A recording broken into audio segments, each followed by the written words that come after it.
സംസ്ഥാനത്ത് വാണിജ്യ ആവശ്യങ്ങൾക്കുള്ള LPG വിഹിതം വർദ്ധിപ്പിച്ചിട്ടും വിതരണത്തിൽ നേരിടുന്ന തടസ്സങ്ങൾ ഹോട്ടൽ റെസ്റ്റോറന്റ് മേഖലയെ കടുത്ത പ്രതിസന്ധിയിലാക്കിയതായി Kerala hotel and restaurant association കുറ്റപ്പെടുത്തി. ഓയിൽ കമ്പനികൾ ഏർപ്പെടുത്തിയിട്ടുള്ള നിയന്ത്രണം മറികടക്കാൻ സർക്കാർ കൊണ്ടുവന്ന അടിയന്തര SOS സംവിധാനവും ഏജൻസികളുടെ നിസ്സഹകരണം മൂലം പരാജയപ്പെടുകയാണ്.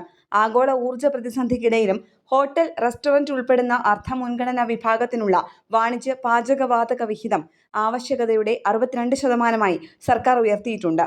മുൻപ് ഇത് 40% അനുവദിച്ചിരുന്നുവെങ്കിലും 10% പോലും ലഭ്യമായിരുന്നില്ല എന്നതാണ് വസ്തുത. നിലവിൽ വിഹിതം ഉയർത്തിയെങ്കിലും ഇതിന്റെ പ്രയോജനം ഹോട്ടൽ ഉടമകൾക്ക് ലഭിക്കുന്നില്ലെന്നാണ് പരാതി.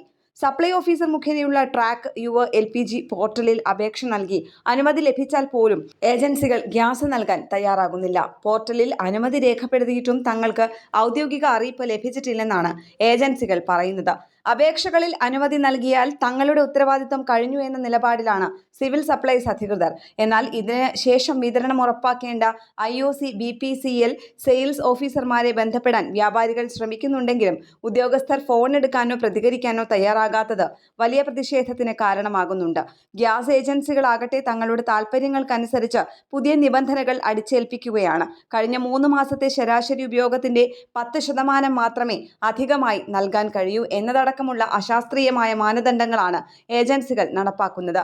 മുൻകാലങ്ങളിൽ ഏജൻസികൾ തമ്മിലുള്ള കിടമത്സരം കാരണം കൃത്യമായ രജിസ്ട്രേഷൻ പോലും ഇല്ലാതെയാണ് കമ്പനികൾ പലയിടത്തും ഗ്യാസ് നൽകിയിരുന്നത്. ഇത് നിലവിലെ പ്രതിസന്ധി ഘട്ടത്തിൽ അർഹമായ ക്വാട്ട കണക്കാക്കുന്നതിനും സിലിണ്ടറുകൾ ലഭ്യമാക്കുന്നതിനും വലിയ തടസ്സമായി മാറിയിരിക്കുകയാണ്.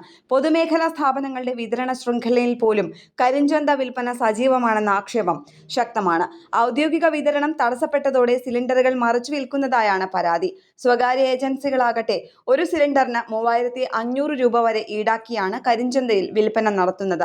ഈ കൊള്ളവില നൽകി ഹോട്ടലുകൾ മുന്നോട്ട് കൊണ്ടുപോകാനാവാത്ത അവസ്ഥയിലാണ്. പ്രതിസന്ധിക്ക് അടിയന്തര പരിഹാരമായില്ലെങ്കിൽ ശക്തമായ പ്രതിഷേധ സമരങ്ങളുമായി മുന്നോട്ടു പോകുമെന്നും Kerala hotel and restaurant association അറിയിച്ചു. 2 ദിവസത്തിനകം സിലിണ്ടറുകൾ ലഭ്യമാക്കിയില്ലെങ്കിൽ ഗ്യാസ് കമ്പനികൾക്ക് മുന്നിൽ ധർണയടക്കമുള്ള സമരപരിപാടികൾ ആരംഭിക്കുമെന്ന് ജില്ലാ പ്രസിഡന്റ് ഫിറോസ് ബാബു അറിയിച്ചു. ന്യൂസ് ഡെസ്ക് കേരള പ്രണാമം.